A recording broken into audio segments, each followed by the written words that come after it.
Sometimes when we lose, when we miss something, it gives us pain. நாம் தோற்று போகும் பொழுது, நம்ம தெரிஞ்சே தோற்று போகும் பொழுது, நம்ம தோற்கடிக்கப்பட ஆயத்தமாகணும். அதுக்கப்புறம் இன்றைக்கு நீங்க நல்லா தெரிஞ்சுக்க வேண்டிய விஷயம், இன்றைக்கு நம்ம உணர வேண்டிய விஷயம், கர்த்தர் நமக்கு சொல்லி தர்ற விஷயம் என்ன தெரியுமா? We are not called to lose, we are called to win. ஏனென்றால் நான் ஆராதிக்கிற தேவன் சகலத்தையும் ஜெயித்தவர். நம்ம ஏற்கனவே இங்க தோத்து போயிடுறோம் மனசுல, அதனால தான் நம்மளால இந்த ஜெயத்தை உணர முடியல. கர்த்தர் உங்க வாழ்க்கையில ஒரு பெரிய வாய்ப்பை கொடுத்திருக்கும் பொழுது, ஒரு பெரிய டார்கெட்டை கொடுத்திருக்கும் பொழுது, அதை ஜெயிக்கிற பலத்தையும் கர்த்தர் கொடுப்பாரு. இந்த மிஸ்ல இருந்து கர்த்தர் நம்மளுக்கு சொல்லி கொடுக்க நினைக்கிற காரியம் என்ன தெரியுமா? நாம் தோற்க பிறந்தவர்கள் அல்ல, நாம் ஜெயிக்க பிறந்தவர்கள்.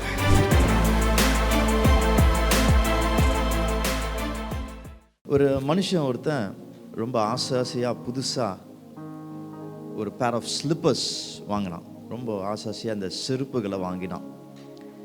இவன் ஒரு வெளியூருக்கு போக போகிறான். ஸோ அந்த வெளியூருக்கு போகிறதுக்கு ஆயத்தமாக இந்த ஸ்லிப்பர்ஸை வாங்கினான். நார்மலாக நம்ம வெளியூருக்கு பயணம் போகும்பொழுது சில பொருட்களை, ட்ரெஸ் அது மாதிரிலாம் வாங்குவோம் இல்லையா? அந்த மாதிரி got this new pair of slippers just for the outing that he had. So அந்த ஸ்லிப்பர்ஸை வாங்கி அதை போட்டுக்கிட்டு அவன் ட்ரெயினில் போகிறான். அவன் கூட அவன் ஃப்ரெண்டும் அந்த வெளியூருக்கு வரான். அவனும் ட்ரெயினில் அவன் பக்கத்தில் உட்காந்துருக்கிறான். அவன் இவனை பார்த்தவொடனே, இவன் காலை பார்த்தவொடனே அவன் அப்படியே ஆச்சரியமாக கேட்குறான், ஏய் இந்த செருப்பு ரொம்ப அழகாக இருக்கு, எப்போ வாங்கின அப்படின்னு சொல்லி கேட்குறான். நம்மளும் ஆக்சுவலாக அவன் பார்க்கணும் தான் அப்படியே செருப்பு அப்படியே கால் அப்படியே ஆட்டிட்டுலாம் இருந்தான். ஸோ அவனை பார்த்துட்டு அவனுக்கு ரொம்ப சந்தோஷமாயிடுச்சு. உடனே வெயிட் பண்ணிட்டு இருந்தான். ஃப்ரெண்டு கேட்க மாட்டானான்னு வெயிட் பண்ணிட்டு இருந்தான். கேட்ட உடனே என்ன பண்ணா, அந்த செருப்பை கையில் எடுத்து, ஒரு செருப்பை கையில் எடுத்து அவன் பக்கத்தில் கொண்டு வந்து, ஆமாம் இது ரொம்ப ஸ்பெஷல் செருப்பு, ஈஸியாக எல்லா இடத்துலையும் கிடைக்காது, இந்த இடத்துல வாங்கின இந்த பிராண்டு, இவ்வளோ காஸ்ட் என்று சொல்லி அந்த செருப்பை பக்கத்தில் காமிச்சு எக்ஸ்பிளைன் பண்ண ஆரம்பித்தான். ரொம்ப சுவாரஸ்யமாக இவன் எக்ஸ்பிளைன் பண்ணுற அந்த ஆர்வத்தில் என்ன பண்ணிட்டான், ஜன்னல் பக்கத்தில் உட்காந்து எக்ஸ்பிளைன் பண்ணுறோன்றத மறந்து கை தவற விட்டான். அப்போ அந்த செருப்பு ஜன்னல் வழியாக காணாம போயிடுச்சு. பயங்கர அதிர்ச்சி.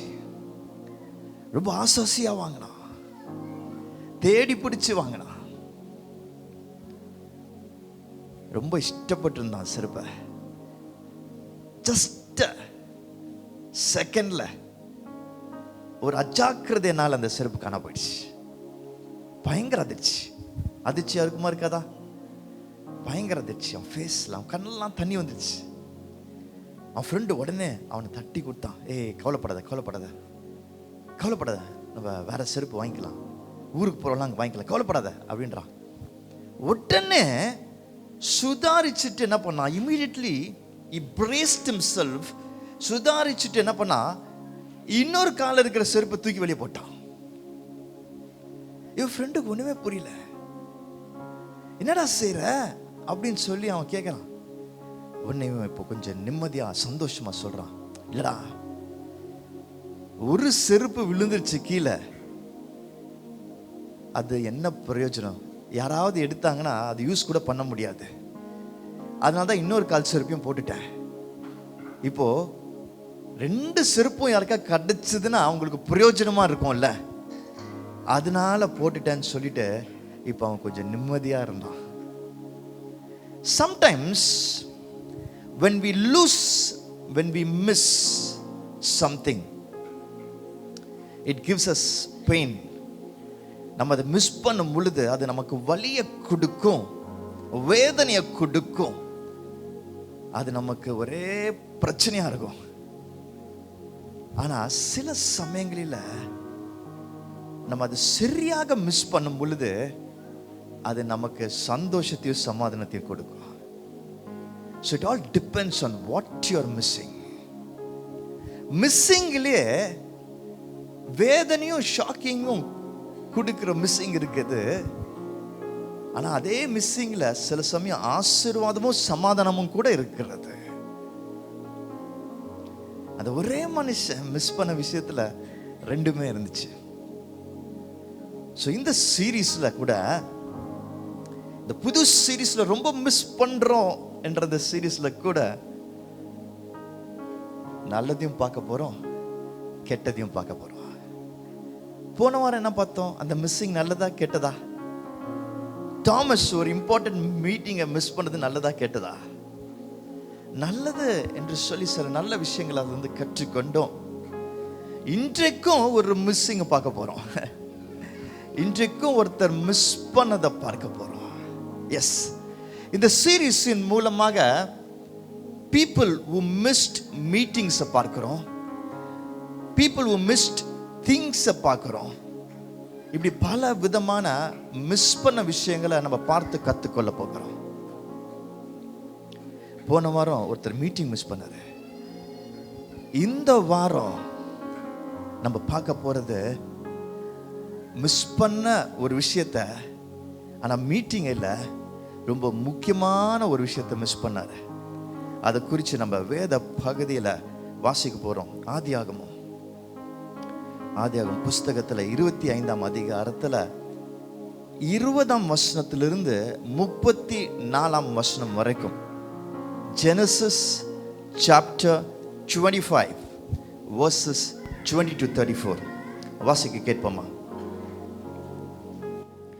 ஈசாக்கு ரெபெக்காளை விவாகம் பண்ணுகிற பொழுது 40 வயதாய் இருந்தான்.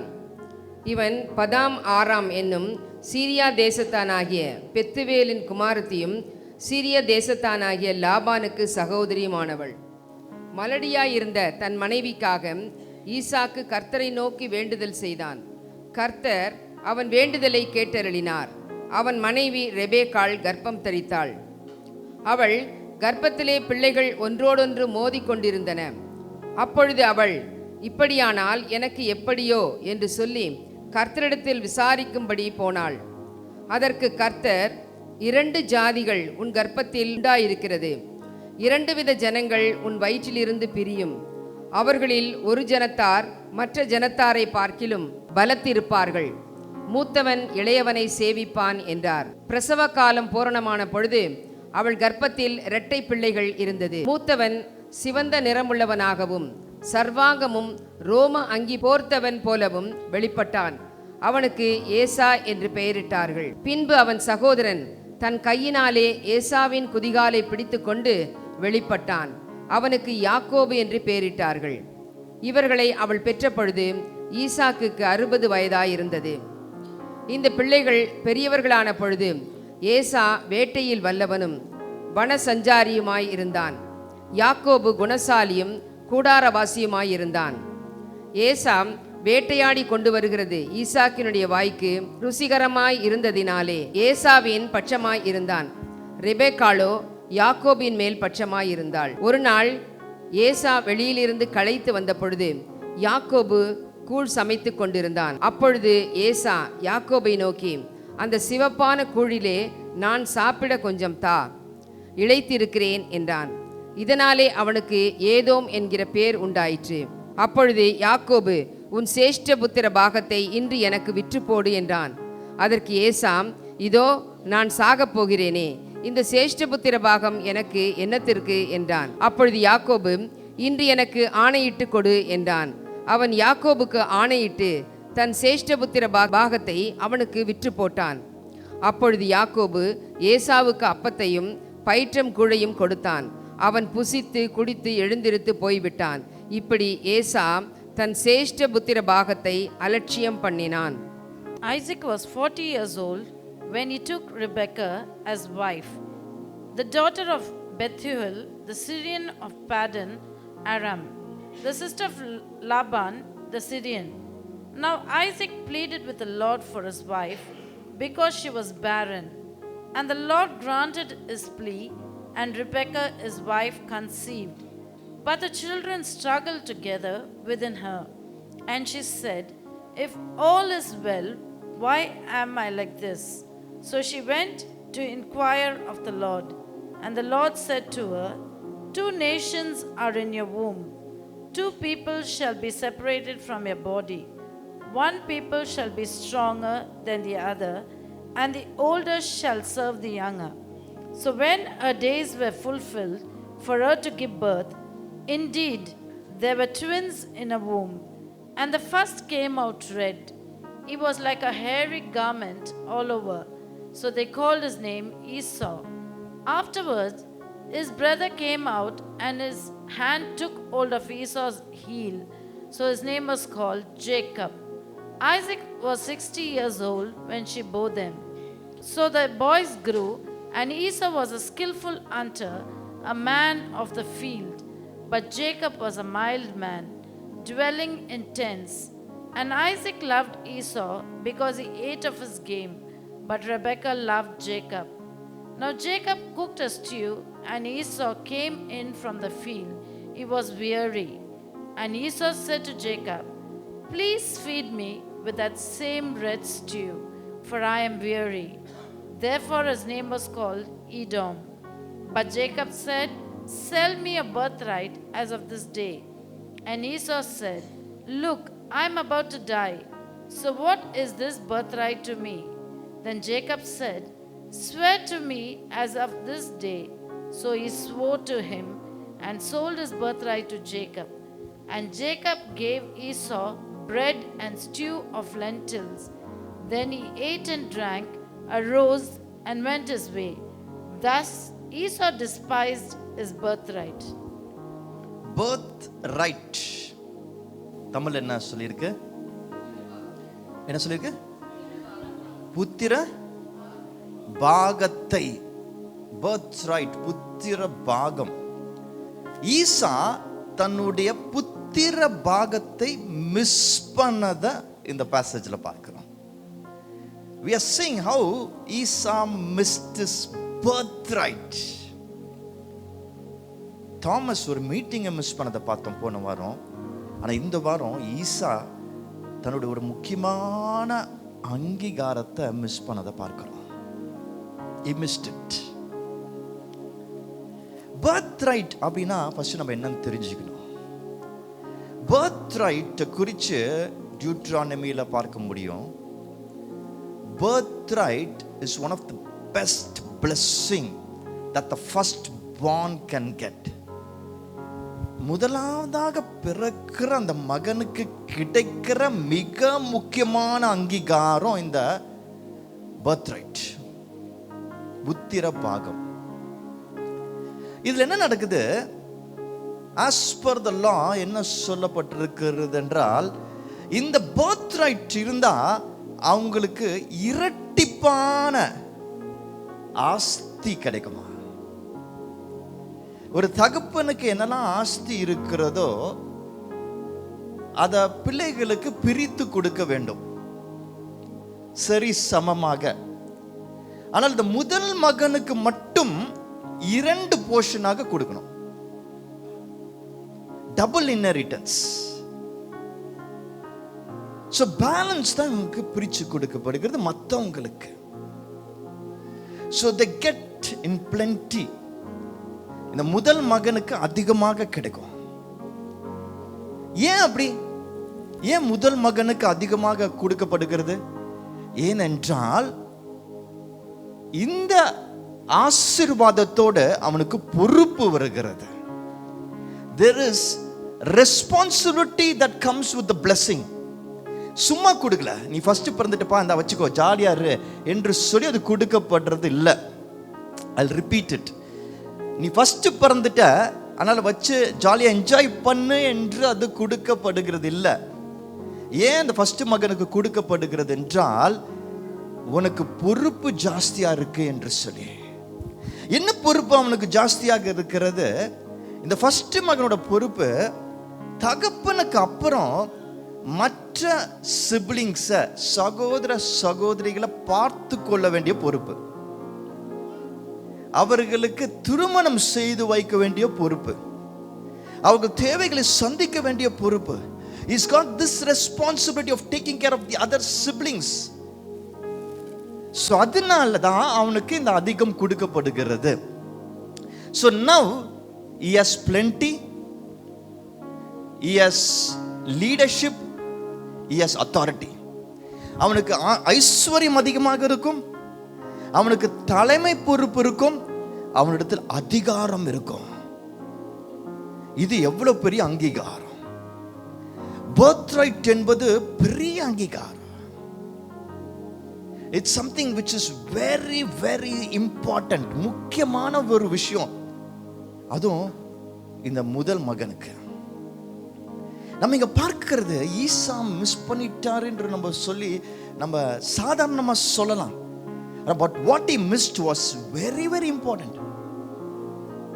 ஒரு பயங்கர முக்கியமான விஷயத்தை எப்படி இவன் இவ்வளவு ஈஸியா மிஸ் பண்ணான்னு எனக்கு இன்னைக்கு வரைக்கும் புரியல. எனக்கு அதை படிக்கும் பொழுது இது உங்களுக்கு இன்னும் புரியுற மாதிரி நான் சொல்லணும்னா, நாட் அன் எக்ஸாக்ட் கம்பாரிசன், சரியான அதுக்கு ஒப்பீடு கிடையாது, ஆனாலும் உங்களுக்கு புரியணுன்றதுக்காக ஒரு விதத்தில் அதை ரிலேட் பண்ண முடியும், அதனால சொல்றேன்.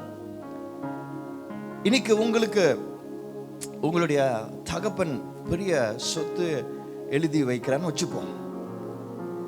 ஏக்கர் கணக்கில் நிலத்தை எழுதி வைக்கிறாரு, இல்லாட்டி ஒரு பெரிய பங்களா, இல்லாட்டி ஒரு பெரிய ஷாப்பிங் காம்ப்ளெக்ஸ் எழுதி வைக்கிறாரு. நீங்க ஃபர்ஸ்ட் பையன்றனால அவங்களுக்கு எழுதி வைக்கிறாருன்னு வச்சுப்போம். ஃபர்ஸ்ட் பையனுக்கு எழுதி வைக்கிறாரு. நீங்க பசியோடு வர்றதுனால ஈசா அதுதான் செஞ்சார்ல. ஒரு நாள் பசியோடு வீட்டுக்கு வரும் பொழுது உங்களோட தம்பியோ தங்கச்சியோ அவங்க நல்லா ஒரு பிரியாணி செஞ்சுட்டு இருக்கிறாங்க வீட்டில், நல்லா சுவையான ஒரு biryani. You know by the smell of the biryani. உங்களுக்கு பசி பயங்கரமா எடுக்குது. நீ அவங்ககிட்ட சொல்றீங்க, கொஞ்சம் பிரியாணி தான், எனக்கு பசிக்குது பயங்கரமா என்று சொல்லி கேட்குறீங்க. அப்போ அந்த தம்பி தங்கச்சி சொல்றாங்க, நான் தரேன், ஆனா நீ அந்த அப்பா கொடுத்த சொத்து இருக்கு தெரியுமா, அதை எனக்கு நீ கொடுத்துரு, நீ எனக்கு எழுதி கொடுத்துரு, எனக்கு இப்போ ப்ராமிஸ் பண்ணு, அது கொடுத்துறேன்னு சொல்லிட்டு நான் அந்த பிரியாணி உனக்கு கொடுக்குறேன் அப்படின்னு. ஸோ அந்த சாப்பாடுக்கு ஆசைப்பட்டு, அந்த பிரியாணிக்கு ஆசைப்பட்டு, ஒருவேளை அந்த சொத்தை எழுதி கொடுத்துதான் வச்சுக்கோங்க, அது முட்டாள்தனமா இல்லையா? What will you call it as? What name can you give it? அதுக்கு என்ன பேர் சொல்லுவீங்க? அதை பத்தி சொல்லணும்னா என்ன சொல்வீங்க? பிற்காலத்துல ஆபிரகாம் ஜெமிமாவும் பேசுறாங்க இதை பத்தி, இப்படி நடந்துச்சுன்னு. அப்ப என்ன சொல்லி பேசுவீங்க அதை பத்தி? அதுக்கு என்ன பேர் சொல்வீங்க? foolishness, முட்டாள்தனம். Is it a good name for it? முட்டாள்தனம் சரியான பேரா? foolishness சரியான பேரா? யோசிச்சு கூட பார்க்க முடியல. யாராவது பிரியாணிக்கு ஆசைப்பட்டு அவங்களுடைய சொத்தை விட்டு கொடுப்பாங்களா? You know what? நான் இப்போ சொல்றேன், இந்த பர்த் ரைட்டு இந்த மாலோட, இந்த 10 ஏக்கர் நிலத்தோட, இந்த ஷாப்பிங் காம்ப்ளெக்ஸோட பயங்கர முக்கியமான ஒரு ஆசீர்வாதம். If you ask me, it's 100 times more special than what I told you about. இந்த உலக பிரகாரமான சொத்துக்களை விட 100 மடங்கு பெரிய ஆசீர்வாதம் இந்த பர்த் ரைட்டு. அத பிரியாணி கூட இல்ல, கூழுக்கு விட்டு கொடுத்திருக்கிறான். Can you imagine that? ஆனா கடைசியில் அவன் தம்பி தான் பாவப்பட்டு கூழோட சேர்த்து அவனுக்கு மற்றவெல்லாம் சாப்பிட கொடுக்குறான். பட் ஆனா இவன் ஆசைப்பட்டு கேட்டது வெறும் கூழ். அந்த கூழுக்காக is ready to give up this birth right. முட்டாள்தனம் தானே அது. பட் யூ நோ வாட், அதற்கு பேர் முட்டாள்தனம் நான் சொல்ல மாட்டேன். இதற்கு வேற ஒரு பேர் இருக்கிறது. அவன் அங்க செஞ்சது வேற ஒன்றை குறிக்குது. அது என்ன தெரியுமா? தோற்று விட்டான், தோற்று போனான். He lost it. லூஸ் பண்ணிட்டான். தோல்வி. This is nothing but defeat. தோல்வி. எனக்கு பிரியமானவர்களே, ஈசா வாழ்க்கையில என்ன வேணா செஞ்சிருக்கலாம். ஈசா வாழ்க்கையில என்ன வேணா சம்பாதிச்சிருக்கலாம் அதுக்கப்புறம். ஆனா ஈசா தோற்று போனவனாக தான் எப்பொழுதும் தெரிவான். தோற்று போனவன். அதனாலதான் ஒன்ஸ் தோற்றவன் அதற்கப்புறம் தோற்கடிக்கப்படுகிறான். நம்ம எல்லாருக்கும் தெரியும் அதுக்கப்புறம் என்ன நடந்தது. ஆதியாகமம் 27 அவன் அவன் ஆசீர்வாதம் பண்ண முடியாது. அப்பா நினைக்கிறார் ஆசீர்வாதம் பண்ணலாம், முதல் மகனுக்கு ஆசீர்வாதம் கொடுத்துடலாம் அப்படி சொல்லி நான் சாகிற நிலைமையில இருக்கிறேன் அப்படின்னு சொல்லிட்டு யார் சொன்னா அவன் அப்பா யாரு? ஈசாவோட அப்பா யாரு?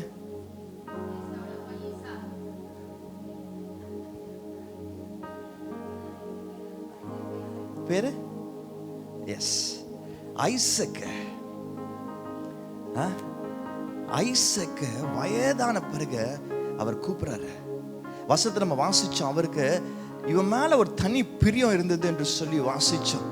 அதனால என்ன பண்றாரு, அவனை கூப்பிடுறாரு.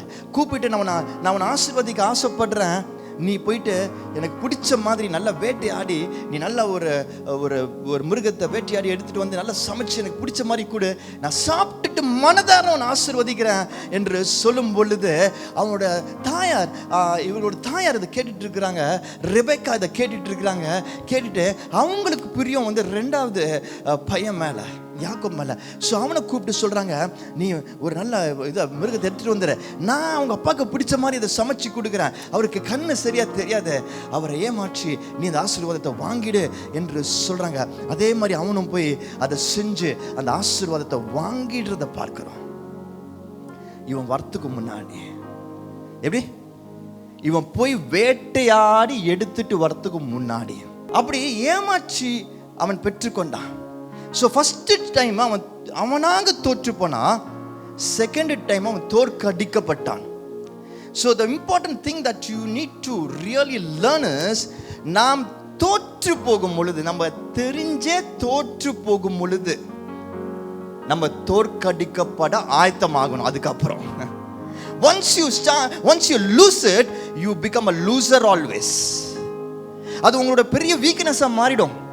அதுக்கப்புறம் தொடர்ந்து தோல்விகளை சந்திச்சுட்டே இருக்கணும், ஏன்னா உங்களை தோற்கடிச்சுட்டே இருப்பாங்க. அதுக்கப்புறம் பிசாசுக்கு தெரிஞ்சிடும், இவன் ஈஸியா தோத்துடுறாயா இந்த இடத்துல, இனிமேல் இவனை ஈஸியா இந்த இடத்துல தோற்கடிச்சுட்டே இருக்கலாம் என்று சொல்லி திரும்ப திரும்ப திரும்ப திரும்ப திரும்ப அதே இடத்துல உங்களை தோற்கடிக்க ஆரம்பிச்சிருவான். நீங்க கோபத்தை கட்டுப்படுத்த முடியாமல் கோபத்தை ஈஸியா வெளிப்படுத்துகிறவராக இருந்தீங்கன்னா, you lose your relationships, you lose your health, you lose your peace.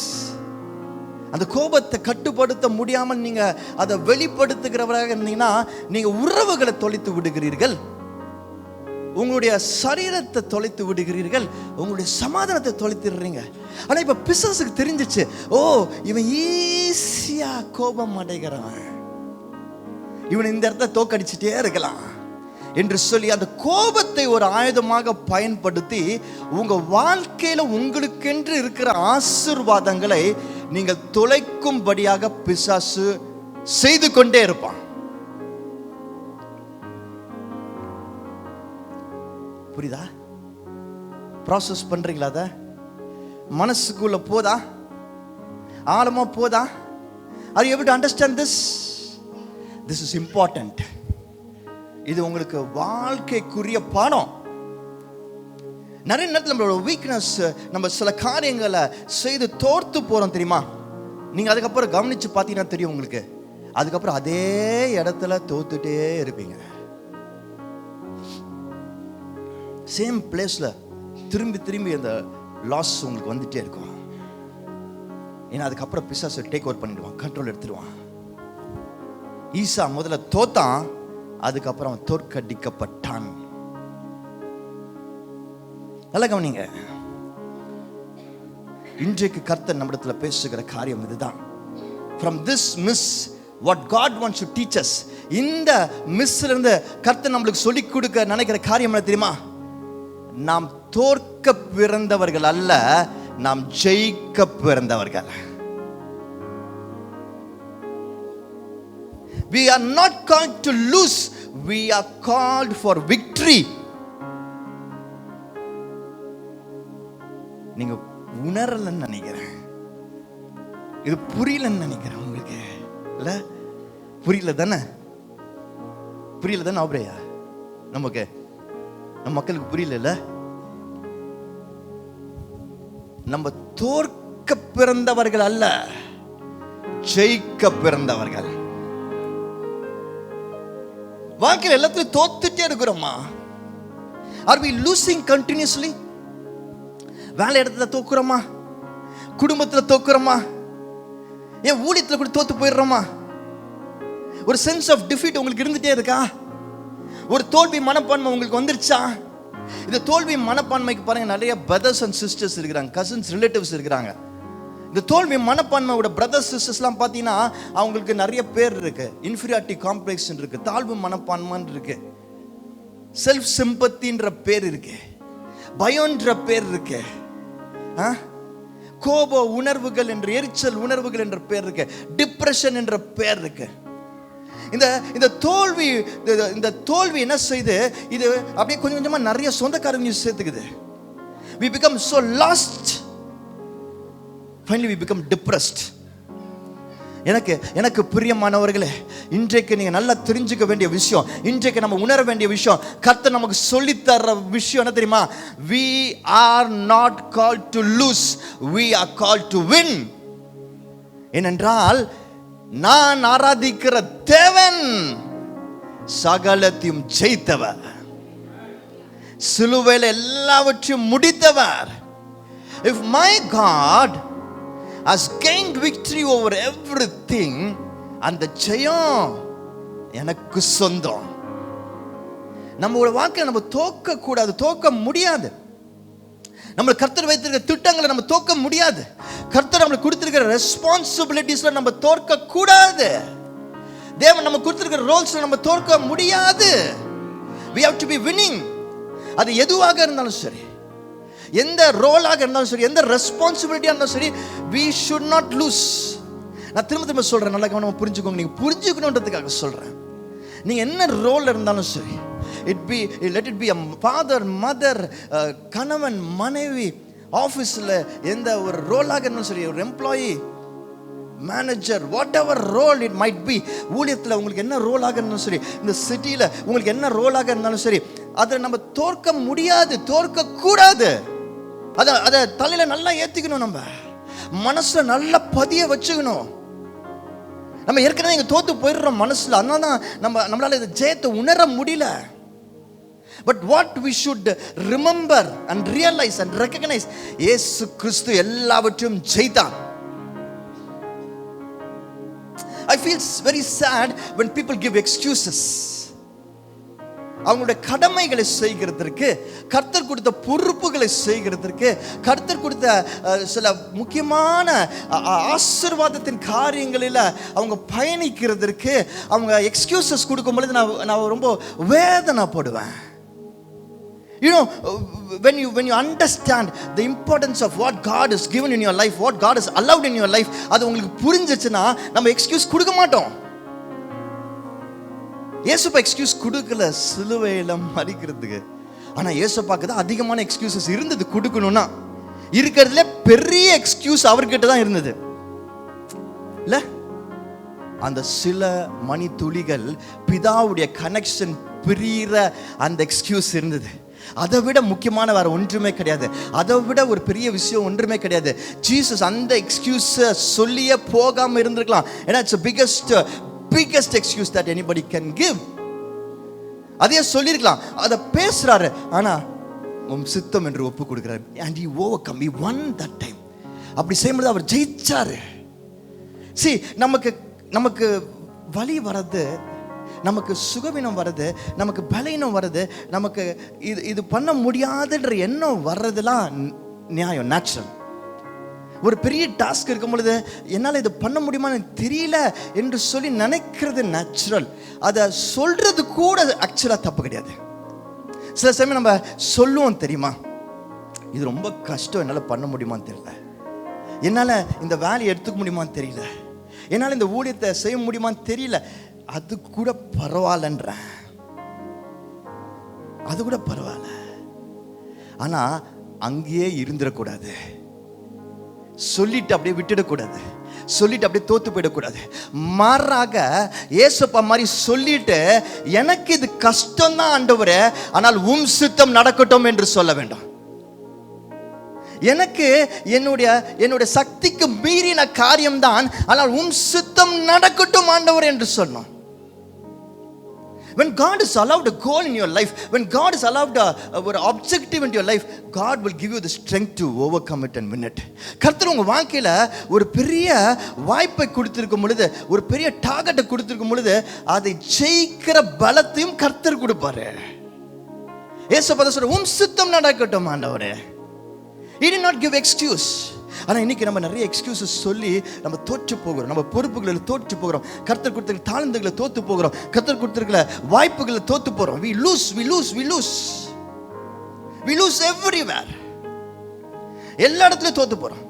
நல்லா கவனிங்க, எல்லாருமே நம்ம ப்ளீஸ் பண்ண முடியாது, எல்லாரையுமே நம்ம ப்ளீஸ் பண்ண முடியாது, எல்லார்கிட்டையும் நல்ல பேர் வாங்க முடியாது.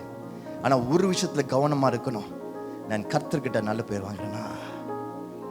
Am I able to please my Lord who gave me this responsibility? இந்த வாய்ப்பை கொடுத்த என் தேவனிடத்துல நான் நல்ல பேர் வாங்குறேனா? அது போதும் யா, that's enough. இந்த காலை நேரத்தில் I just want to encourage each one of you. எத்தனை பேருக்கு இது புரியுதுன்னு தெரியல, எத்தனை பேர் இதோட ஆழத்தை, இதோட இம்பார்ட்டன்ஸை புரிந்து கொள்கிறீர்கள் என்று சொல்லி எனக்கு தெரியல. But I am telling you, நிறைய கிறிஸ்துவர்கள் இந்த இடத்துல தோற்று போகிறத நான் பார்க்கிறேன். We are losing. நம்ம தோற்று போகும் பொழுது நம்முடைய தேவனுடைய நாமத்தை நம்ம மகிமைப்படுத்தாம நம்ம அவமானப்படுத்துகிறவர்களா மாறிடுறோம். We are putting his name to shame. Today let's take a commitment. இந்த காலை நேரத்தில் நம்ம கமிட்மெண்ட் எடுப்போம். ஆண்டவரே, நீங்க இந்த வாழ்க்கை எனக்கு கொடுத்துருக்கிறீங்க, எவ்வளவு நாள் நாங்க வாழணும்னு நீங்க முடிவு செஞ்சு வச்சிருக்கிறீங்க. இந்த வாழ்க்கையில வாழும் போது நாங்க என்னெல்லாம் செய்யணும் என்று சொல்லி நீங்க பொறுப்புகளை கொடுத்துருக்கிறீங்க, டார்கெட்ஸ் வச்சிருக்கிறீங்க. அதுல நான் ஜெயிக்கணும் ஆண்டவரே. ஒண்ணுல கூட நான் தோக்க கூடாது ஆண்டவரே, ஒரு விஷயத்துல கூட நான் தோக்க கூடாது ஆண்டவரே.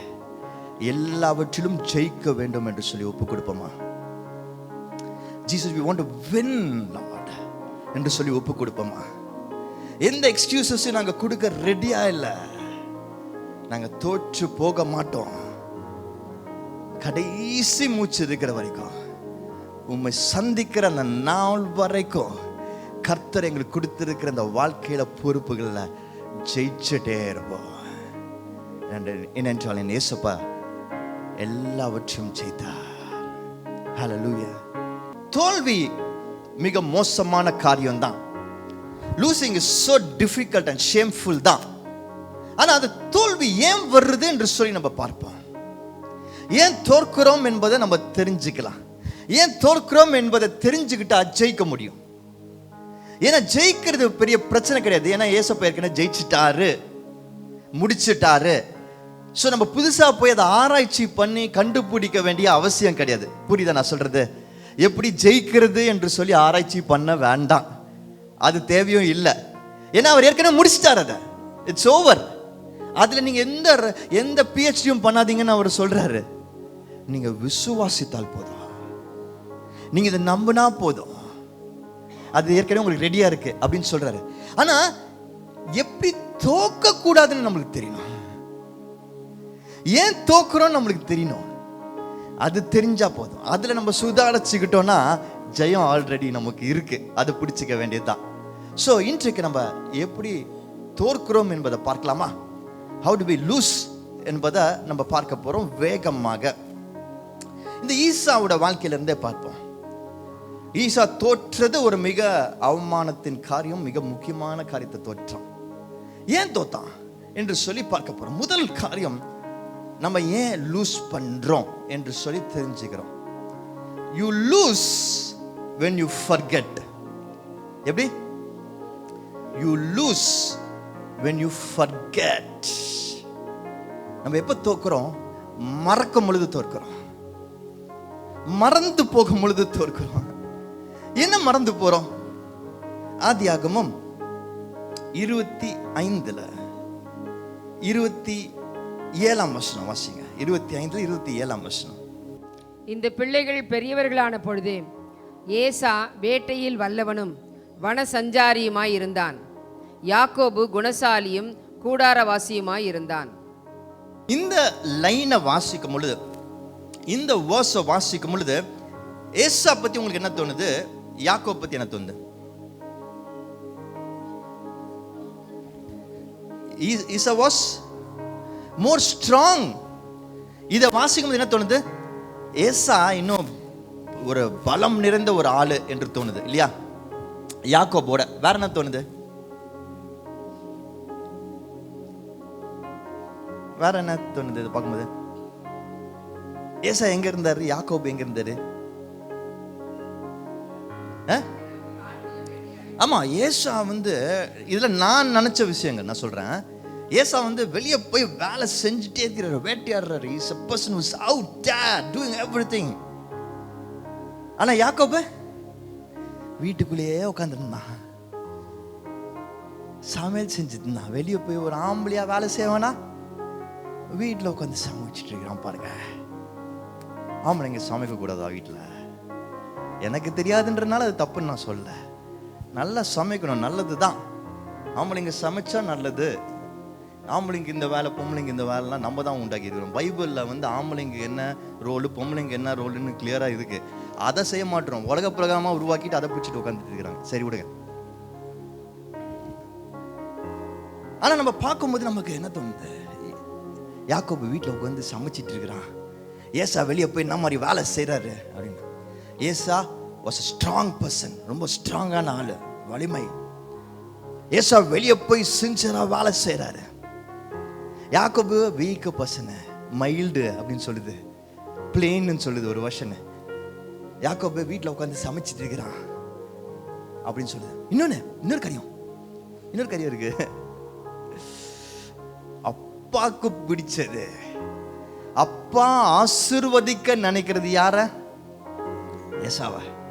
அவன் அந்த புத்திர பாக்கத்தை விட்டு கொடுத்துட்டாலும் அப்பா விட மாட்டாரு. இவனை எப்படியாவது கரை சேர்த்தணும்யா, இவனுக்கு எப்படியாவது இவனோட ஆசீர்வாதத்தை கொடுத்தணும்னு சொல்லிட்டு தான் அவனை ஆசீர்வதிக்க ஆசைப்படுறாரு. ஸோ அப்பாவே நினைக்கிறாருயா, ஏசாக்கு அவனோட உரிமையை கொடுக்கணும், இவன் தான் அதுக்கு தகுதி என்று சொல்லி அப்பாவே நினைக்கிறாரு இல்ல? இதை வாசிக்கும் பொழுது ரொம்ப வருஷங்களை நான் இப்படிதான் நினைச்சிட்டு இருந்தேன். ஏசா was the more deserving. அவன் தான் தகுதி, அவன்கிட்ட எல்லாமே பாசிட்டிவா இருக்கு.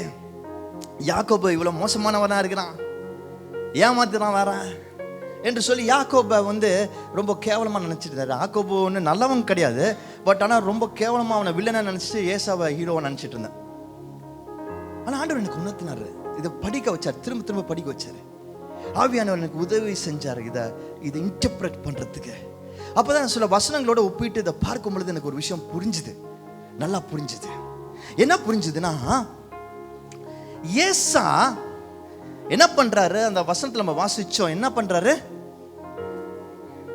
வேட்டையாடுறான். எங்க போய் வேட்டையாடுறான்? காட்டுல போய் வேட்டையாடுறான்.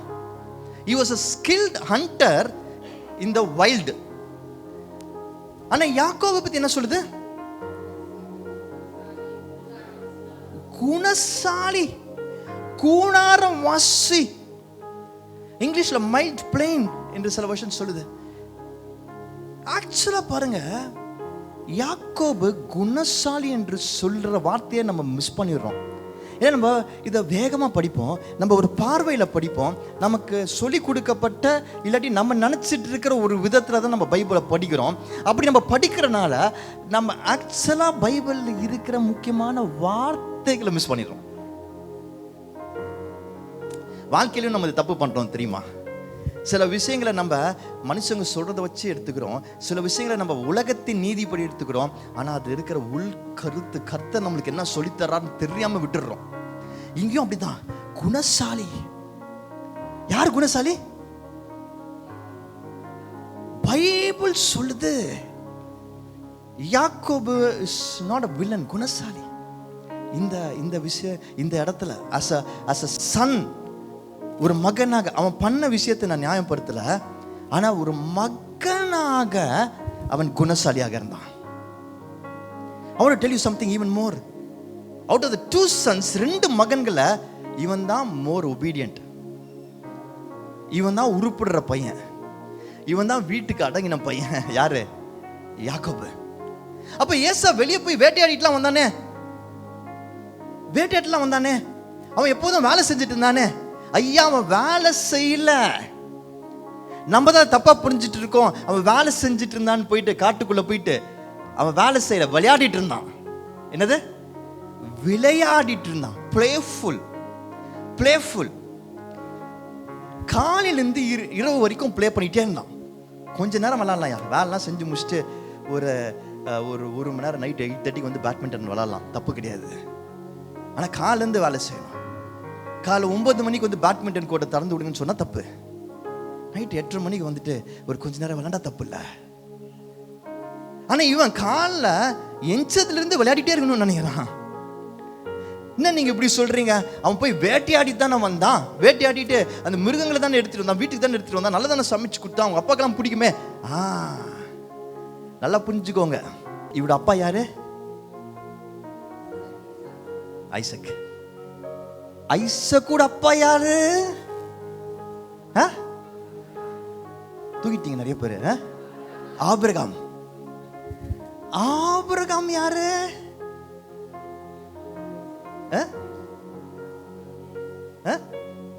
ஆபிரகாம் குறித்து நிறைய விஷயங்கள் நமக்கு பைபிளில் சொல்லுது. ஆனால் இதுக்கு ஏற்ற கருத்து ஒன்று சொல்கிறேன், கவனிங்க. ஆதியாகமம் 13ஆம் அதிகாரம் 12ஆம் வசனம், ஜெனசிஸ் 2ஆம் வசனம் 13:2. ஆபிரகாம் மிருக ஜீவன்களும் வெள்ளியும் பொன்னுமான ஆஸ்திகளை உடைய சீமானாய் இருந்தான். இங்கிலீஷ்லயும் வாஸ்தவங்கள். Abraham was very rich in livestock, in silver and in gold. Abraham எப்படி இருந்தானா? பயங்கர ஐஸ்வர்யவானா இருந்தான். வசனம் என்ன சொல்லுது?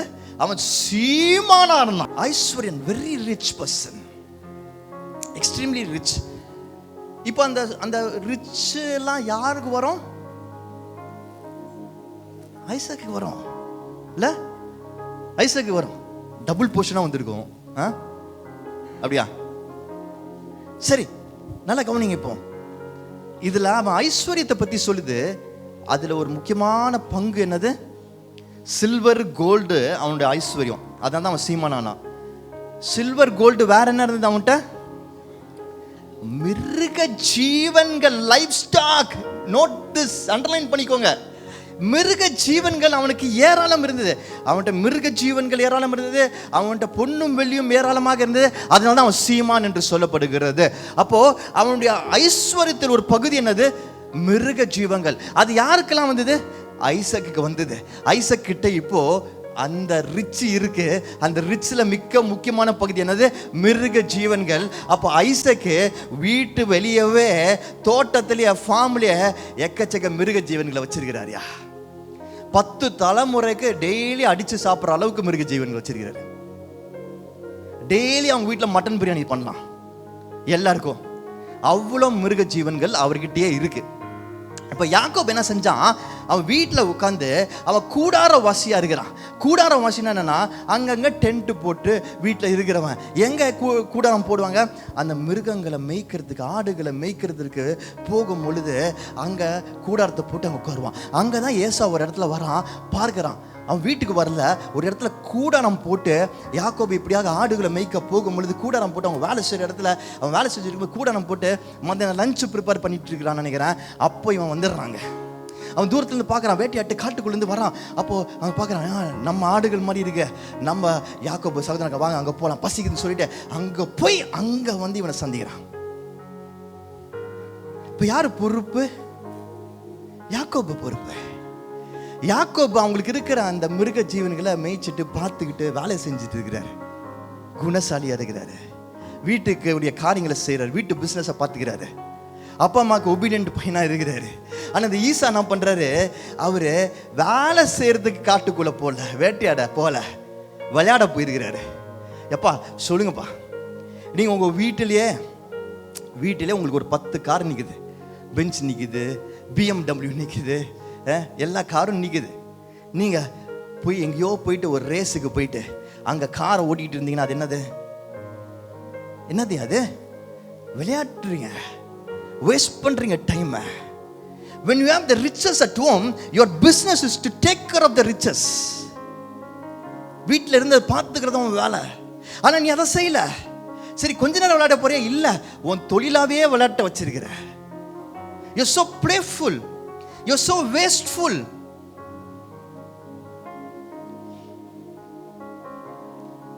உனக்கு இருக்கிற அதிகாரம் என்ன? முதல் மகன், உன் தலைமையில பர்த் ரைட் இருக்கு. எல்லாத்தையும் பார்த்துக்கொள், லீடரா நீ தான் வரப்போற, எல்லாத்துக்கும் அதிகாரியா நீ தான் வரப்போற. ஒரு சகோதரனை பார்த்துக்கொன்ற பொறுப்பு உனக்கு தான் இருக்கு. அதற்கு தேவையான ஆஸ்தி உனக்கு வரப்போகுது. இங்க இருக்கிற இந்த பொன்னும் வெள்ளியும் இந்த மிருக ஜீவன்களும் உனக்கு சொந்தம். ஆனா அதை நீ மறந்து நீ உன் விளையாட்டுல தான் கவனமா இருக்கிற. ஈசா forgot his purpose.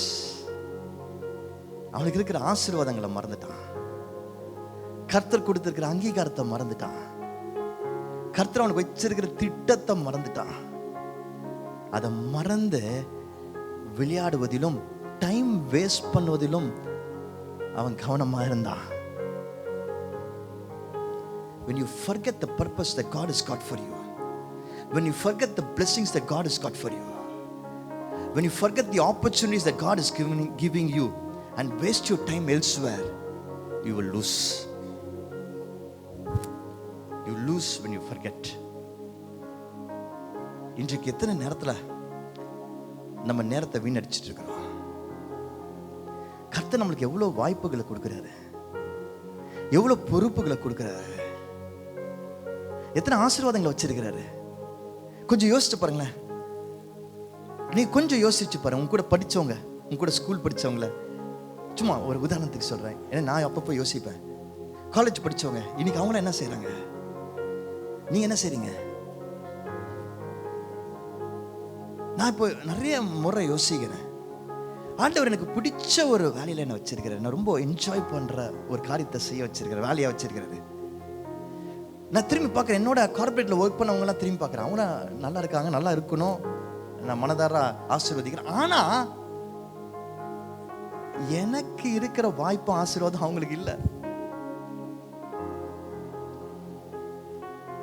பிடிச்சதை செய்றேன், ஊழியத்தை வேலையா செய்றேன், அதற்கான ஆசீர்வாதங்கள் உயர்வுகள் கிடைக்குது, தேசங்கள் சொந்தமாகுது.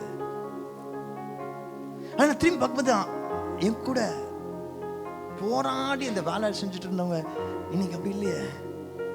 ஆண்டவர் எங்க என்ன வச்சிருக்கிறாரு, என்ன ஆசீர்வாதம் கொடுத்திருக்கிறாரு, என்ன ஆப்பர்ச்சுனிட்டி கொடுத்திருக்கிறாரு. இன்னைக்கும் அவங்க கூட பேசும்போது அவங்க சொல்ற காரியங்கள்லாம் கஷ்டமா தான் இருக்கு, அவங்க வேதனை பார்க்கும்போது கஷ்டமா இருக்கு. ஆனா நான் ஆண்டவருக்கு நன்றி சொல்றேன். நான் அதை மறக்கிறதே கிடையாது. எங்க இருந்து எங்க வந்தேன்றதை நான் மறக்கவே மாட்டேன் என்னைக்குமே. நான் ஸ்கூல்ல 12th எப்படி ஃபெயில் ஆனன்றதை நான் மறக்கவே இல்லை. ஆனால் ஆண்டவர் என்னை எப்படி ஜெயிக்க வச்சிருக்கிறாரு வாழ்க்கையில் அங்கிருந்துன்னு நான் மறக்கவே இல்லை. ஊழியம் ஆரம்பிக்கும் பொழுது எப்படிப்பட்ட ஒரு நிலைமையில இருந்தோன்றதை நான் மறக்கவே இல்லை. இன்னைக்கு எத்தனை பேர் இருக்கிறோம், என்ன செய்யறோன்றதை நான் மறக்கவே இல்லை. நான் எப்படி ஒரு பாவத்தில் இருந்தேன் என்பதை நான் மறக்கல. அங்கிருந்து இயேசுப்பா என்னை எப்படி மீட்டெடுத்து கொண்டு வந்து என்னை நடத்தி கொண்டிருக்கிறார் என்பதை நான் மறக்கவே இல்லை.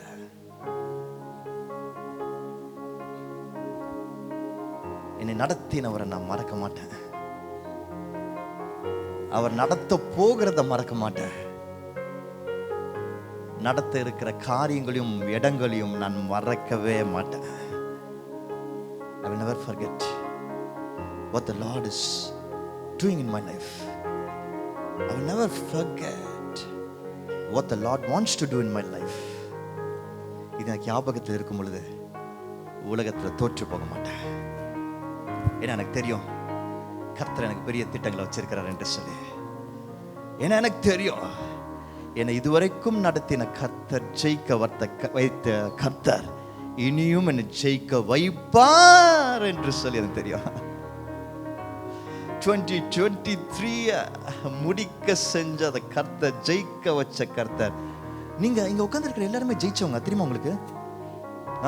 நீங்க சில விஷயத்தை தோற்று போயிருக்கலாம், ஆனா முக்கியமான விஷயத்தை ஜெயிச்சிருக்கிறீங்க தெரியுமா? 2023 முடிச்சிட்டீங்க, ஜெயிச்சிட்டீங்க. எவ்வளவு பாடுகள் வந்தது, எவ்வளவு கஷ்டங்கள் வந்தது, you won it. தோக்கல. எத்தனை பேர் தோற்று போனாங்க, சூசைட்லாம் பண்ணிக்கிட்டவங்களா இருக்கிறாங்க. But you won it. You overcame every challenge. ஜெயிச்சீங்க. 2023 ஜெயிச்ச நீங்க 24 ஜெயிப்பீங்க. ஆனா மறக்க கூடாது, கர்த்தர் செய்ததை மறக்க கூடாது. 23ல கர்த்தர் செய்ததை மறக்க கூடாது. அவர் தான் ஜெயிக்க வச்சார் என்பதை மறக்க கூடாது. 24ல கர்த்தர் உங்களுக்கு செய்வேன் என்று சொல்லி இருக்கிற வார்த்தைகளை, வாக்குத்தத்தங்களை மறக்க கூடாது.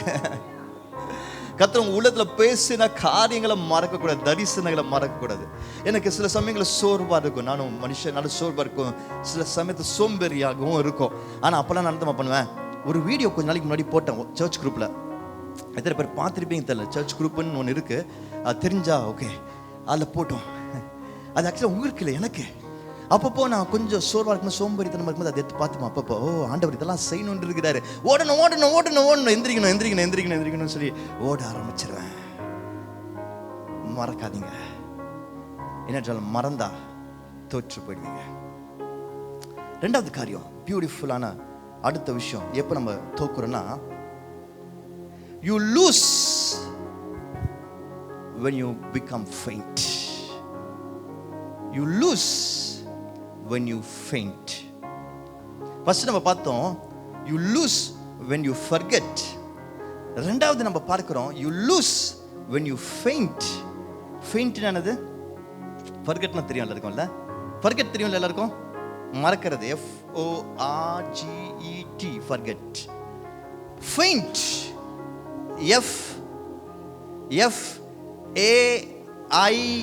FAINT, faint. faint என்ன? தமிழ் வார்த்தை சொல்லுங்க பரவாயில்ல. மயக்கம், ஒரு மயக்கம். மயக்கம் வரும் பொழுது தோற்று போவீங்க. ஏசு அப்படிதான் தோற்று போனார். அவருக்கு ஒரு மயக்கம் வந்தது. என்ன மயக்கம் வந்தது அவருக்கு? பசி மயக்கம். ஆனா அந்த பசி மயக்கத்துக்கு பின்னாடி வேற ஒரு விஷயம் இருக்கு, ருசி இருக்கு. அந்த பசினால கூட அவர் தோத்து போல. ஆக்சுவலா there was something else powerful there. ஆதியாகமம் 25ஆம்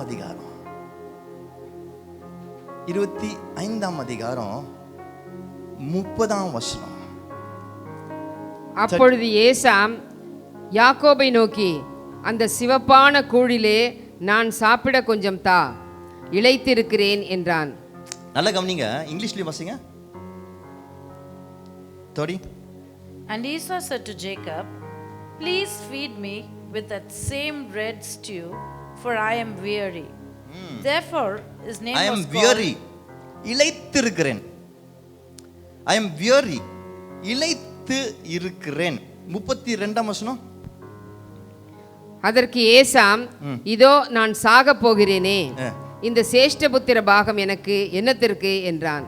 நான் சாக போகிறேனே, சேஷ்டபுத்திர பாகம். நல்லா கவனிங்க, அவன் பசின்னு சொல்லல, அவன் வியரியா இருக்கிறான், வீக்கா இருக்கிறான். அவன் வீக்கா இருக்கும் பொழுது ரொம்ப ரொம்ப நாள் ஓடிட்டு வந்திருக்கிறான், நல்லா வீக்கா இருக்கிறான் போல. அந்த வீக்னஸ்ல பசி can be one of the items, but that's not the only item. நல்லா புரிஞ்சுக்கோங்க, அது மட்டும் கிடையாது.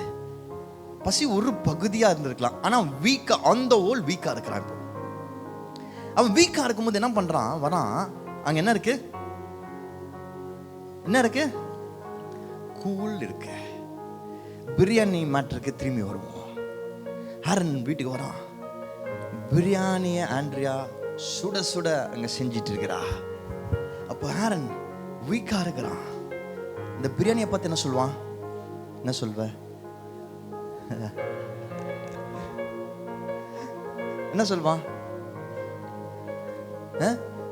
அந்த பிரியாணி எனக்கு கொஞ்சம் கொடு, ஏன்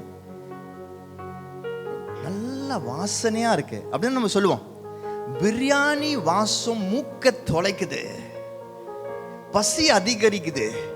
அந்த பிரியாணி எனக்கு கொஞ்சம் கொடுங்க, அந்த சுவையா இருக்குன்னு எனக்கு தெரியுது. அந்த வாசத்திலேயே அந்த பிரியாணியை கொடுன்னு ஒரு ஆள் நம்ம கேட்போம்ல. எப்படி அது பிரியாணின்னு ஃபர்ஸ்ட் நம்ம கண்டுபிடிக்கிறோம்? ஸ்மெல்லு இல்லை? அந்த பிரியாணியை கையில் எடுத்து அப்படியே சாப்பிட்டோன்னா அந்த சுவை இருக்கு பார்த்தீங்களா, இன்னும் ஸ்பெஷலாக இருக்கும். யாராவது வீட்டுக்கு போய் பிரியாணி அங்கே செய்யும்போது பார்த்து நல்லா மஞ்சளாக இருக்கியா பிரியாணி, அந்த மஞ்சளாக இருக்கிற பிரியாணி எனக்கு கொஞ்சம் கொடுன்னு யாராவது கேட்டுருக்கீங்களா? இது வரைக்கும் உங்கள் அம்மா அப்பா செய்யும்போது யாராவது பிரியாணி அப்படி சாப்பிட்ருக்கீங்களா? பார்த்து நம்ம சென்னையில் வந்து எந்த பிஸ்னஸ் வேணால் பண்ணலாம், ஆனால் பிரியாணி கடை போட்டோன்னா ப்ராஃபிட்டு. அவ்வளோ பிரியாணி கடை வரை இருந்தாலும் ப்ராஃபிட்டு. யாராவது இங்கே சென்னையில் எங்கே நல்ல பிரியாணி கிடைக்கும் அப்படின்னு கேட்டால் ஒரு சில பேர் சொல்லுவோம் இல்லையா? அந்த கடையில் ஏன் பிரியாணி நல்லா இருக்கு அப்படின்னு கேட்டால் சுவையை சொல்லுவோம், குவான்டிட்டி சொல்லுவோம், பீஸ் நல்லா போடுவாங்களாம், மேபி சொல்லலாம். ஆனால் இது வரைக்கும் எப்பாவது நீங்கள் அந்த கடையில் தான் பிரியாணி நல்லா மஞ்சளாக இருக்கும் அப்படின்னு சொல்லி போய் சாப்பிட்ருக்கீங்களா? ஏசா ஒரு வாட்டி கூட சுவையை பற்றி பேசல, ஸ்மெல்லை பற்றி பேசல, கலராக பேசுகிறாயா. சிகப்பு நிறத்தில் இருக்கிற அந்த கூளை கூடு, நான் ரொம்ப இழைத்து போயிருக்கிறேன் என்று சொல்கிறான். இவன் அப்போ டீலு பேசுகிறான். இவன் எவ்வளோ பெரிய நல்லா இருக்கான் பாருங்க. அப்போ டீலு பேசுகிறான். நீ உன்னுடைய சேஷ்ட புத்திர பாகத்தை எனக்கு வித்துடு. அப்போ இவன் சொல்கிறான், நான் சாகிற நிலைமையில இருக்கிறேன், சேஷ்ட புத்திர பாகம் என்ன பிரயோஜனம், இந்தா எடுத்துக்கோ.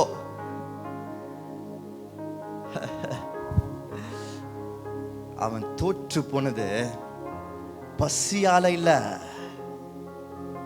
ருசியால கூட இல்ல, பார்வையில. We lose when we get into மயக்கம். என்ன மயக்கம்? கண்களின் இச்சை. Sometimes we are so weak in our flesh. மனுஷங்கள்ல ஃப்ளஷ்ல ரொம்ப வீக்காக இருக்கிறோம். அந்த ஒரு நிமிஷம் கிராட்டிஃபிகேஷன் என்று சொல்லுவாங்க. அந்த ஒரு நிமிஷம் ஆசைக்கு, அந்த ஒரு நிமிஷம் இச்சைக்காக கண்களின் பார்வையில் நம்ம பார்க்கிற கன்சியூம் பண்ற தப்பான சில விஷயங்கள்னால அந்த மயக்கத்தில், பாவத்தின் மயக்கத்தில் தோற்று போறோம். Just like that. அதனால அதுக்கு பேர் மயக்கம். மரணம் கிடையாது, மயக்கம். சில மயக்கங்கள் மரணத்துக்கு கொண்டு போகும். பட் மயக்கம் டெம்பரரி. மயக்கம் என்ன? டெம்பரரி, கொஞ்ச நேரம். அந்த மயக்கத்துக்கு மருந்து கொடுத்து அந்த மயக்கத்தின் ப்ராப்ளமை சரி பண்ண அந்த மயக்கத்திலிருந்து திரும்பி வந்துடும், சரியாயிடும். இந்த மயக்கத்தை நம்ம சரியா கண்டுபிடிக்கல, டயக்னைஸ் பண்ணல, அதுக்கான மருத்துவத்தை செய்யலைன்னா அது மரணத்துல கூட கொண்டு போய் விட்டுரும். பாவத்தின் சம்பளம் மரணம்.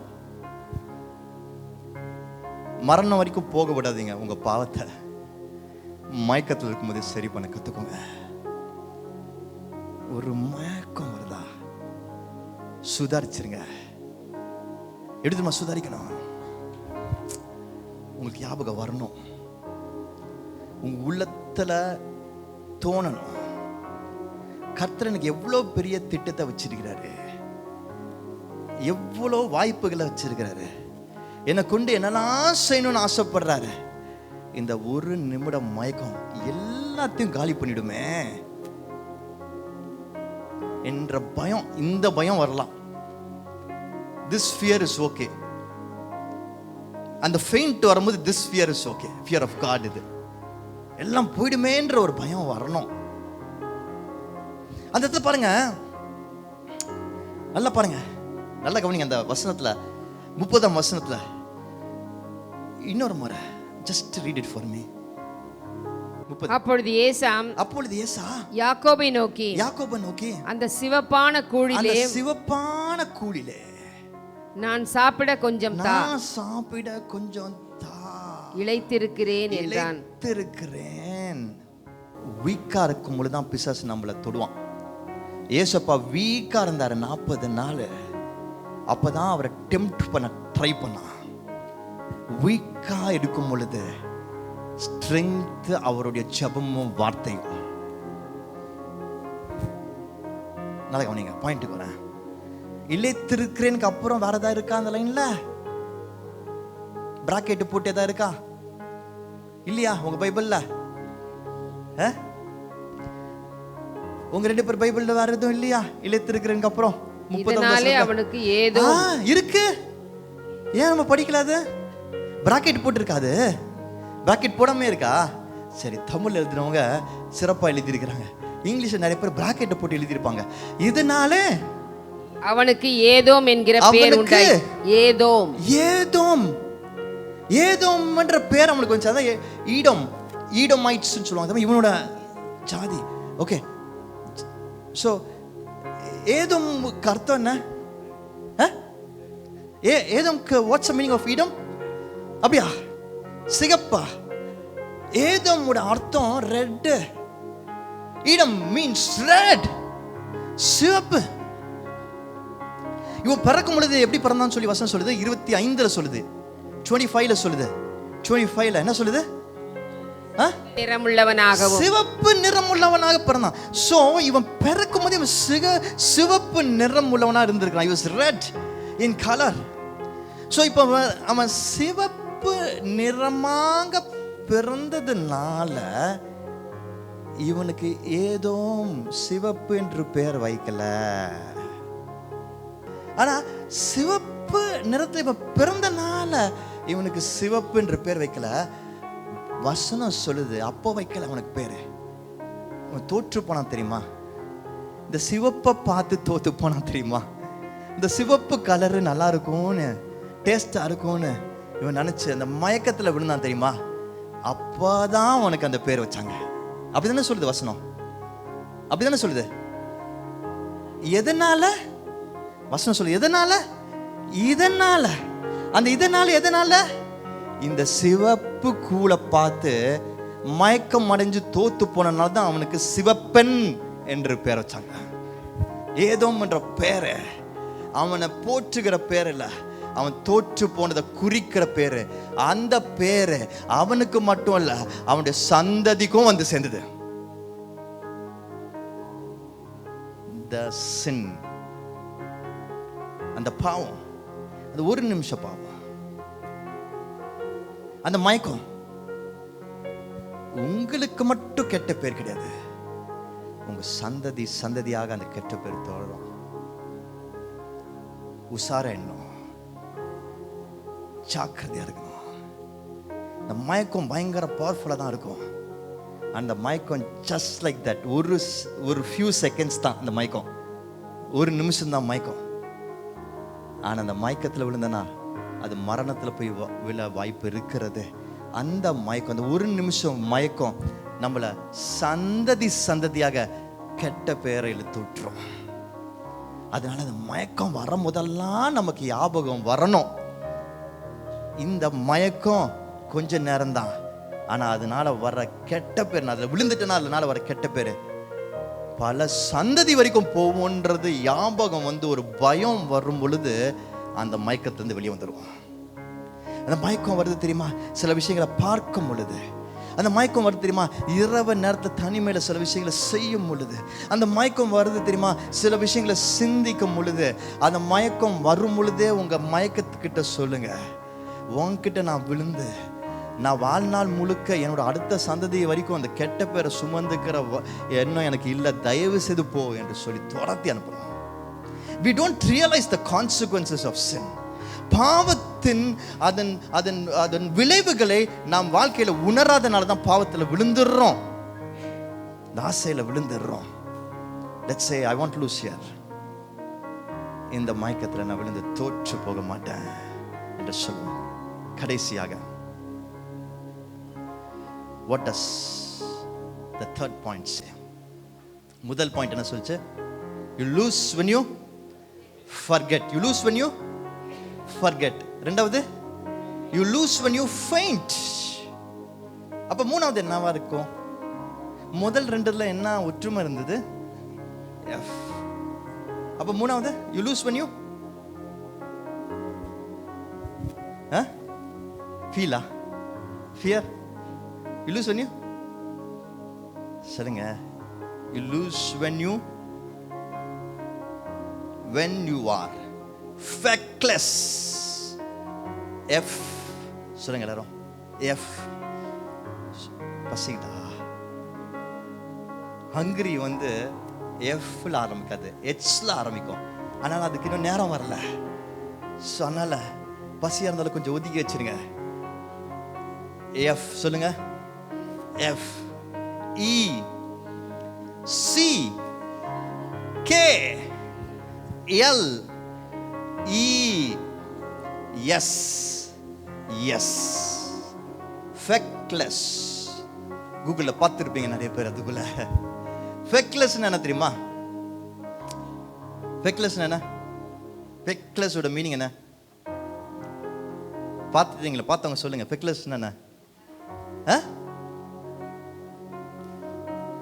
ஃபெக்லெஸ் என்பதற்கு ஆக்சுவல் அர்த்தம் casual. when you casual, when you're not serious about something, அது குறித்து உங்களுக்கு சரியான ஒரு ஆர்வம் இல்லாத பொழுது. ஈசா was feckless. ஏசா இப்படியாக ரொம்ப கேஷுவலா எடுத்துக்கிட்டான். எதை தெரியுமா? எதை தெரியுமா? ஒரு லேக் ஆஃப் இன்ட்ரெஸ்ட் அவனுக்கு. எது குறித்து?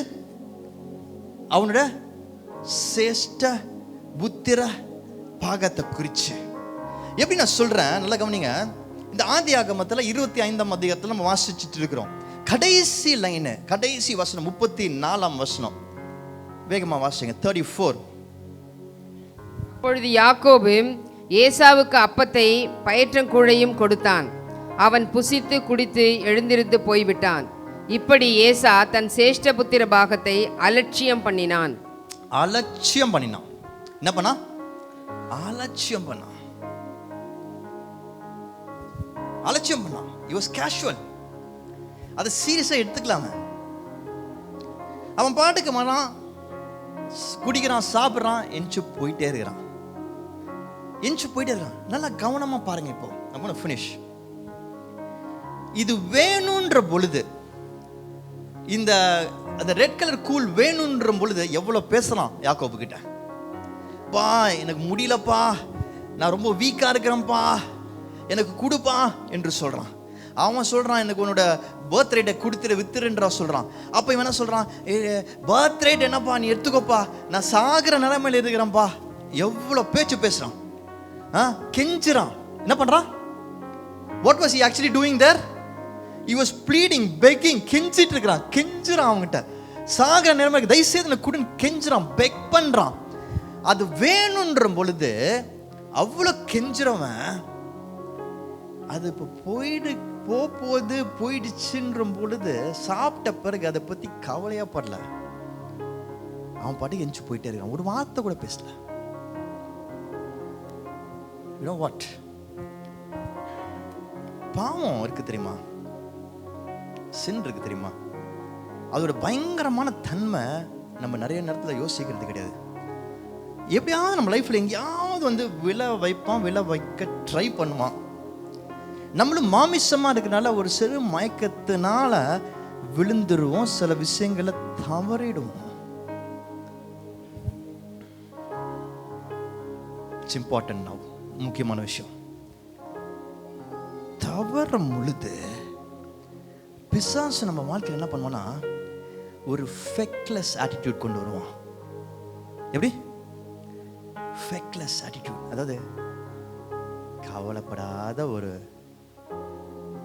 ஆட்டிடியூட் கொண்டு வருவான். அதை மறக்க செய்வான்.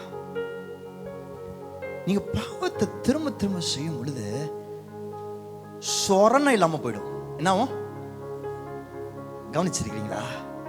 ஒரு தப்பை ஃபர்ஸ்ட் செய்ய போகும் பொழுதுதான் அது ரொம்ப குத்தும், ஒரு பயம் இருக்கும், அது ரொம்ப தடுமாற்றம் இருக்கும்.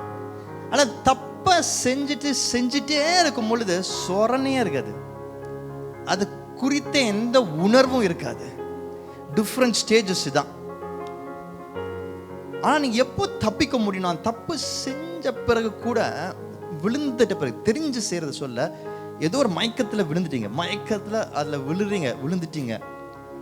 What you should do is, உங்களுக்குள்ள இம்மீடியட்டாக உள்ள இருந்து ஒரு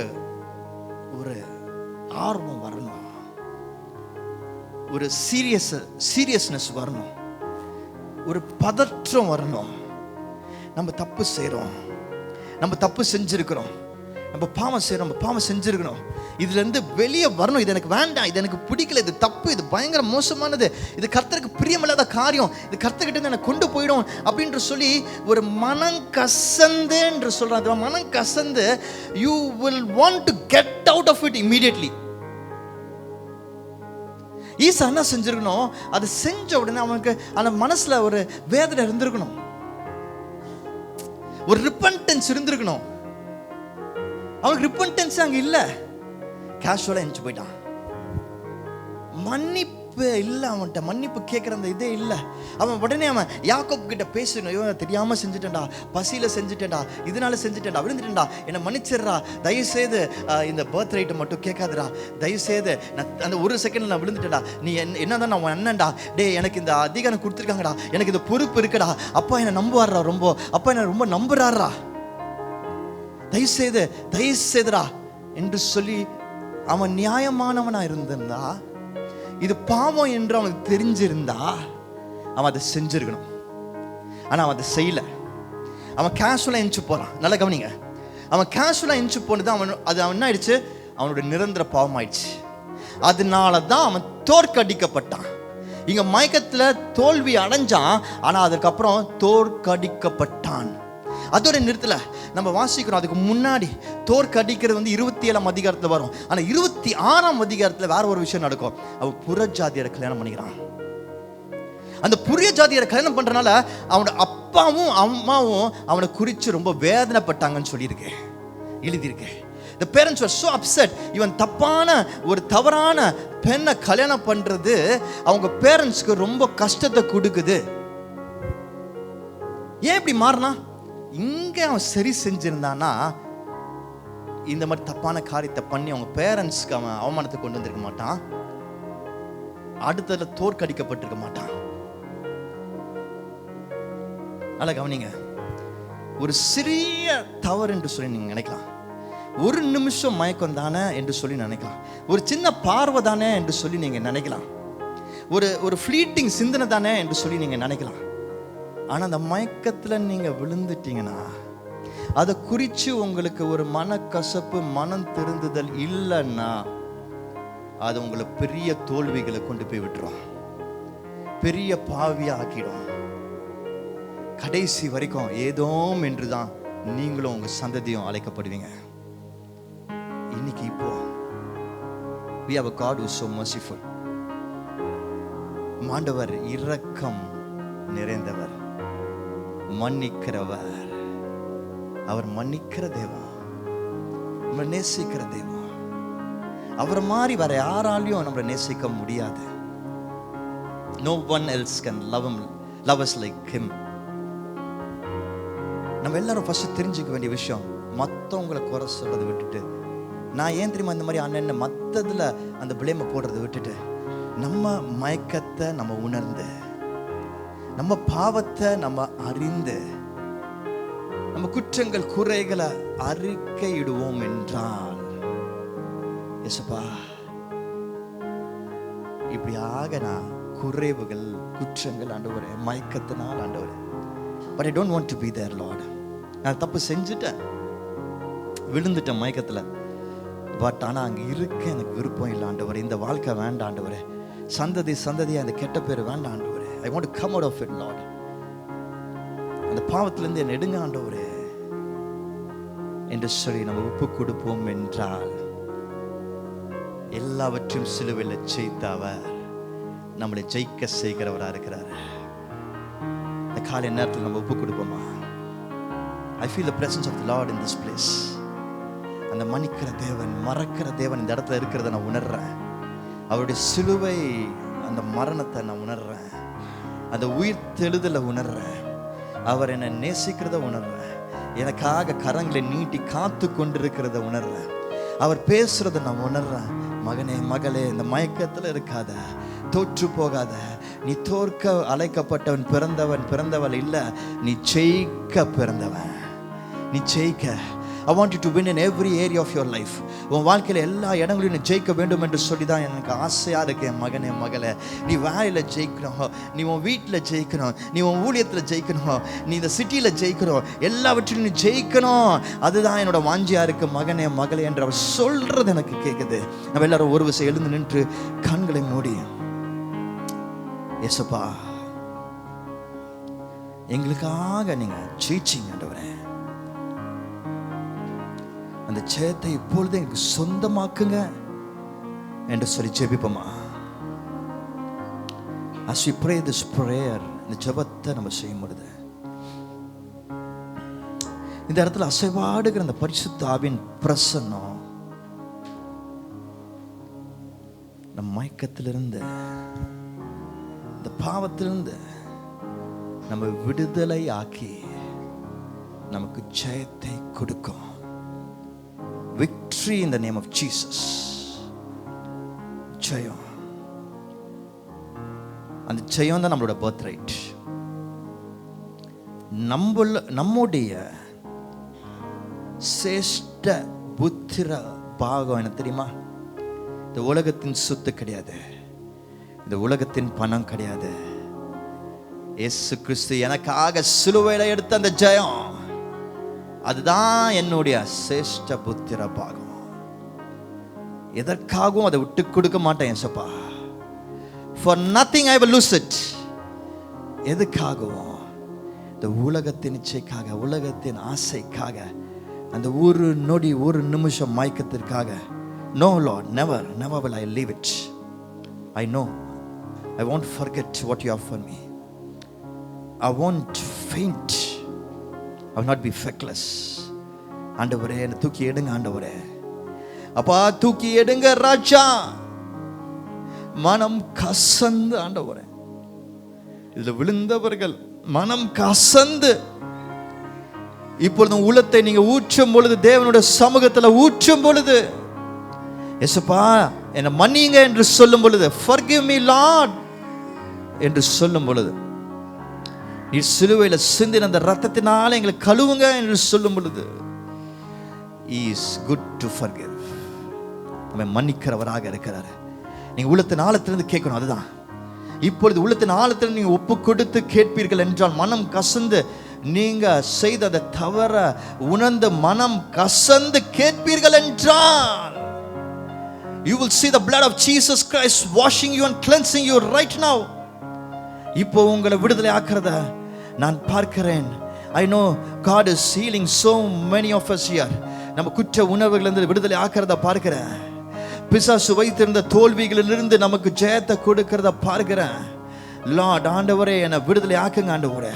இந்த பாவங்கள் ஆண்டவரே, நான் செய்த குறைவான காரியங்கள் ஆண்டவரே, அப்போ அந்த ஒரு நிமிஷம் அந்த மயக்கத்தில் ஆண்டவரே, ஐ ஃபெயிண்டட் ஓ மாஸ்டர். என்னோட கோபம், என்னோட இச்சை ஆண்டவரே, என்னோட பொறாமை ஆண்டவரே, லார்ட் ஜீசஸ் ஆண்டவரே, please redeem me O master என்று சொல்லி கேட்போமா? ரிடீம் மீ என்று சொல்லி கேட்போமா? Thank you Jesus, thank you master. விடுதலை கொடுப்பதற்காக நன்றி. மன்னிப்பு நிச்சயத்தை கொடுப்பதற்காக நன்றி. ரட்சிக்கிறதற்காக நன்றி. புது சிருஷ்டியாக மாற்றுவதற்காக நன்றி. எங்கள் மீது எங்கள் நெத்தியில் எழுதப்பட்டிருக்கிற அந்த கெட்ட பெயரை ஆண்டவரே அப்பா நீர் தொடைத்து எடுப்பதற்காக நன்றி ஆண்டவரே. There are so many people who are talking behind us. எங்களுக்கு பின்னாடி நிறைய பேர் நிறைய விஷயத்தை எங்களை பற்றி சில விஷயங்களை சொல்லி சுட்டி காட்டி பாவிகள் என்று சொல்லி பேசுகிறாங்க. அக்யூசர் அவன் பயன்படுத்துகிறான். ஆண்டவரே நாங்கள் செய்த தவறுகளை இன்னும் எங்களுக்கு முன்னாடி பேனராக இருக்கிறது. By the name of Jesus Christ, when I'm not feckless, when I'm not casual about this, ஆண்டவரே நான் இதிலிருந்து வரணும், எனக்கு தேவை உம்முடைய அந்த ஆண்டவரே புத்திர பாகம் என்று சொல்லி ஒப்பு கொடுக்கும் பொழுது இந்த ரத்தத்தினால என்ன கழுவுங்க. I want to be out of this, Lord. I want to be new. I want to run for you. நீங்க வச்சிருக்க திட்டத்தின்படி வாழணும் என்று சொல்லும் பொழுது கர்த்தர் நிறைய பேர் விடுதலை ஆக்குறத பார்க்கிறேன். அந்த பேனர்லாம் மாறி the banner of the Lord God is what you will carry from now என்று கர்த்தர் சொல்றாரு. People henceforth will speak about the good things of the Lord in your life. அதை பற்றி தான் நம்மளை பின்னாடி பேசுவாங்க என்று கர்த்தர் சொல்றாரு. கர்த்தர் அப்படியாக ஆண்டவரே எங்களுடைய நிலைமைகளை பேர்களை மாற்றுவதற்காக நன்றி ஆண்டவரே. இனி ஜெயம், henceforth victory in everything.